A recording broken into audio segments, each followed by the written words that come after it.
योग और सेहत की बात हो रही है तो इस वक्त हमारे साथ मौजूद हैं डॉक्टर अर्पित चोपड़ा जैन।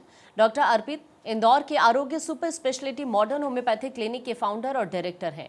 गंभीर और जटिल बीमारियों के उपचार में अपने कार्य के लिए पहचाने जाते हैं। डॉक्टर अर्पित, भारत 24 पर आपका बहुत स्वागत है। क्या आर्टिफिशियल इंटेलिजेंस यानी एआई भविष्य में डॉक्टर्स की सहयोगी बनेगी या चिकित्सा निर्णयों को पूरी तरह से बदल देगी? नमस्कार दोस्तों, good morning to all of you. बिल्कुल, ये जो समय है एआई का जमाना है और एआई के बारे में मैं जरूर कहना चाहूंगा कि जितनी भी आज के डेट में टेक्नोलॉजी आ रही है, मेडिकल साइंस का इतिहास रहा है कि उन्होंने हमेशा टेक्नोलॉजी का उपयोग किया है, सपोर्ट में लिया है और उसके माध्यम से जो नई चीजें जो नवाचार में आती है, रिसर्च और इनोवेशन के माध्यम से हम टेक्नोलॉजी की सपोर्ट से लोगों को बता सकते हैं। एआई का जो उपयोग है, चूंकि मैं एक बात बहुत क्लियर बताना चाहूंगा कि एआई को बनाने वाला जो जनरेटर है वो इंसान है, यानी इंसान ने एआई को बनाया है।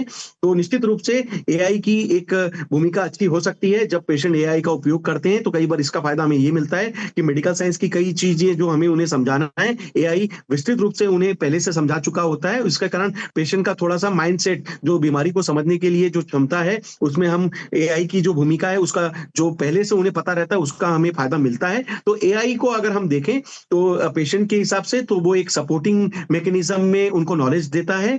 और दूसरी बात, एआई के माध्यम से डॉक्टर्स को ये सपोर्ट मिलता है कि जो डायग्नोस्टिक टूल्स है उसको हम थोड़ा सा इजी कर सकते हैं। और जो डेटा मेंटेनेंस है, जो कह सकते हैं कि किसी पर्टिकुलर बीमारी का बहुत सारा जो डेटा होता है जो वर्ल्ड वाइड फैला हुआ है, उसको हम कवर करने के लिए एआई का जो टूल है कहीं ना कहीं उसको हम यूज कर सकते हैं ताकि हमारा मेडिकल जो निष्पादन की क्रिया है वो थोड़ा सा इजी हो सके। तो निश्चित रूप से AI is a kind of technology जो कि हमें सपोर्ट करती है। पर जो फाइनल आंसर है वो यही होता है कि जो डिसीजन होता है, जो फाइनल डिसीजन होता है वो डॉक्टर का होना चाहिए। और पेशेंट और डॉक्टर मिलकर जो जिस भी बीमारी के बारे में बात करें उसकी सीवियरिटी के आधार पर, उनके बॉडी रिस्पॉन्स के आधार पर और मिलने वाले समय के आधार पर जो डोज डिसाइड करता है, वो उसका जो फाइनल डिसीजन है वो डॉक्टर पे छोड़ देना चाहिए। और डॉक्टर ही चूंकि फाइनल डिसीजन लेने के लिए, क्योंकि वो चिकित्सक है, डॉक्टर हेनीमन साहब जो होम्योपैथी के ओरिजिनेटर थे, उन्होंने बोला कि फिजिशियन का मिशन होना चाहिए कि पेशेंट को ठीक किया जाए। तो जो मिशन है वो फिजिशियन का है कि आपको ठीक करने के लिए क्या बेस्ट है वो दिया जाए। तो एआई का सपोर्ट, उन्हें टेक्नोलॉजी का सपोर्ट मिलता है तो उसका फायदा मिलेगा, पर फाइनल डिसीजन डॉक्टर देगा। तो आपके लिए वो कहीं ना कहीं सोने पे सुहागा जैसा, और उनके नॉलेज का जो फायदा है वो आपको ट्रीटमेंट के पार्ट से जब मिलता है तो निश्चित रूप से आप अपने रिपोर्ट्स पे और रिस्पॉन्स पे उसका फायदा अच्छे से ले पाते हैं। Thank you.